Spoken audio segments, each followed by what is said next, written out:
Hello friends, एक बार फिर हमारे यूट्यूब चैनल में स्वागत है आपका। और जैसा कि आप देख रहे हैं संवाद नंबर 56। ये संवाद नंबर 56 आज दिनांक 3 तारीख 11वां महीना सन 2020 में जारी किया गया है। और इस संवाद का विषय हमारा त्रुटिपूर्ण आवेदन भर दिए जाने के संबंध में, यानी जिन अभ्यर्थियों के द्वारा गलत आवेदन भर दिए गए हैं उनके संबंध में ये संवाद आज आयोग के द्वारा जारी किया गया है। और यदि आप आज हमारे YouTube चैनल पर पहली बार आए हैं तो हमारे YouTube चैनल को सब्सक्राइब कर बेल आइकन को प्रेस कर लीजिए, ताकि हम जो भी वीडियो अपलोड करें तो वह वीडियो आप तक सबसे पहले पहुंच जाए। तो चलिए फ्रेंड, देख लेते हैं हम आज का इस विषय के संबंध में। वर्तमान में आयोग द्वारा सहायक अध्यापक यानी LT के पद पर हेतु विज्ञप्ति प्रकाशित की गई है एवं आवेदन पत्र भरने की प्रक्रिया वर्तमान में चल रही है। कुछ अभ्यर्थी ऐसे हैं जिन्होंने आवेदन पत्र भर दिए हैं, वह अब अनुरोध आयोग कार्यालय में प्राप्त हो रहा है। यानी आयोग कार्यालय में वो आवेदन तो कर दिए हैं, लेकिन क्या क्या है, गलत आवेदन भर दिए है और इसका अनुरोध लेकर आयोग कार्यालय में पहुंच रहे हैं कि उनके आवेदन पत्र में त्रुटियां हो गई है तथा वे इसका निराकरण कराना चाहते हैं। इनमें से कुछ मामलों में आरक्षण श्रेणी के परिवर्तन के भी मामले हैं। इस अनुरोध के संबंध में मैं आयोग की ओर से सभी अभ्यर्थियों से यह निवेदन करना चाहता हूं कि आवेदन पत्र भरना परीक्षा देने जितना ही महत्वपूर्ण कार्य है। जैसे परीक्षा देना महत्वपूर्ण कार्य है, ऐसे ही आवेदन पत्र भरना भी महत्वपूर्ण कार्य है।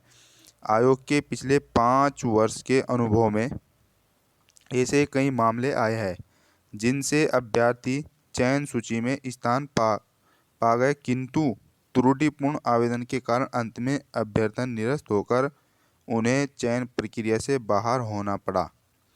यानी ऐसे कई मामले हुए हैं, जैसे आवेदन भर दिए हैं, उनको पता नहीं चला कि एक गलत आवेदन भर दिया कि वहाँ पर SC, मान ले जनरल OBC वाला है और उसने ST कैटेगरी में भर दिया है, तो उसका आवेदन फिर आयोग अंत में निरस्त ही कर देता है। देख ले इसमें अभ्यर्थियों में एक भ्रांति यह हो सकती है कि आयोग के पास आवेदन पत्र है और अभ्यर्थियों के अनुरोध पर उनके द्वारा की गई गलतियों को आयोग ठीक कर सकता है। अभ्यर्थी सोचते हैं कि हमने जो भी गलती की है वो आयोग खुद सही कर देगा, लेकिन इस विषय में स्पष्ट करना चाहता हूं कि आवेदन पत्र में विभिन्न प्रकार की प्रविष्टियां केवल अभ्यर्थियों के द्वारा आवेदन के समय भरी जाती है। उसके उपरांत आयोग की ओर से इसमें कोई भी संशोधन नहीं किया जाता। यह विधिक दृष्टि से एक परीक्षा की शुचिता की दृष्टि से भी उचित नहीं है। तो आयोग उन आवेदन पत्रों को सही नहीं करता। जो भी आप आवेदन पत्र भरते हैं, आप किसी भी कैटेगरी से भरते हैं, तो आयोग उसी के साथ साथ आपका एडमिट कार्ड जारी करता है। देख लेते हैं नेक्स्ट इसमें फ्रेंड, आवेदन पत्र में अभ्यर्थियों द्वारा दिए गए विवरण डेटा के आधार पर ही प्रवेश पत्र जारी होता है, जैसा कि मैंने अभी बताया आपको। उसके बाद परिणाम तैयार करने में भी वही डेटा प्रयोग में लाया जाता है। अतः यदि एक सामान्य अभ्यर्थी ने अनुसूचित जाति को आवेदन में अंकित किया तो उसका परिणाम भी अनुसूचित जाति श्रेणी से आएगा। यदि कोई भी सामान्य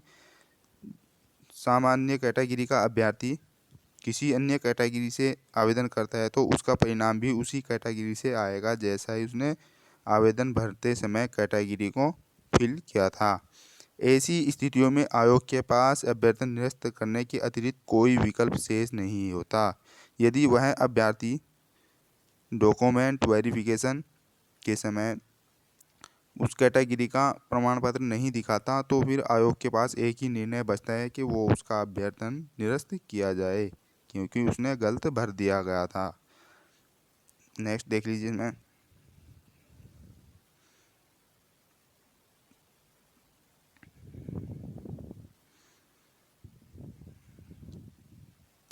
अतः आवेदन पत्र यथासंभव स्वयं भरें। यदि आप किसी का सहयोग भी ले रहे हैं तो शुल्क जमा करने से पूर्व आवेदन की प्रत्येक प्रविष्टि की भलीभांति जांच कर ले, क्योंकि शुल्क जमा होने के पूर्व तक उसे संशोधित करने का विकल्प अभ्यर्थी के पास उपलब्ध है। यदि आपने अभी तक अपने आवेदन पत्र की फीस नहीं कटाई है तो उसे संशोधित किया जा सकता है।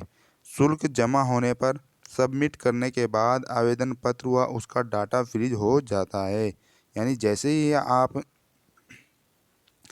ही आप शुल्क जमा कर देते हैं तो फिर आपके आवेदन में किसी भी प्रकार का संशोधन नहीं होता।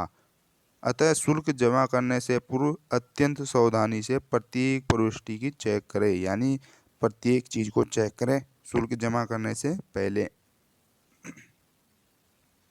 नेक्स्ट देख लेते हैं इसमें, जिन अभ्यर्थियों का सहायक अध्यापक एलटी का आवेदन पत्र शुल्क सहित सबमिट होगा, यदि आपने शुल्क जमा कर दिया लेकिन गलत फिल हो गया वे अब इसे संशोधित करना चाहते हैं। यदि आप उसको संशोधित करना चाहते हैं तो उनके पास एक ही विकल्प है कि वे अपने पूर्व में भरे आवेदन पत्र को निरस्त यानी कैंसिल करें व फिर नए सिरे से आवेदन स्वाभाविक रूप से उन्हें परीक्षा शुल्क फिर से देना होगा। यानी आप यदि अपने आवेदन को निरस्त करते हैं तो आपको दोबारा से फॉर्म फिल करना पड़ेगा और फिर नए रूप से आपको शुल्क देना पड़ेगा। यह विकल्प भी आवेदन पत्र भरने की अंतिम तिथि तक ही उपलब्ध रहेगा। यदि उसके बाद यह विकल्प भी समाप्त हो जाएगा। अतः समय से इस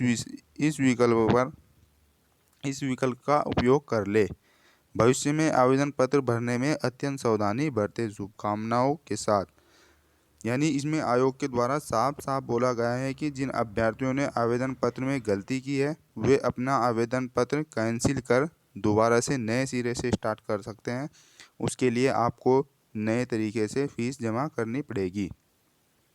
यदि आप ऐसी हर तरह की नोटिफिकेशन आप देखना चाहते हैं तो हमारे यूट्यूब चैनल को सब्सक्राइब कर लीजिए और बेल आइकन को प्रेस कर लीजिए। Okay friend, thank you for watching video.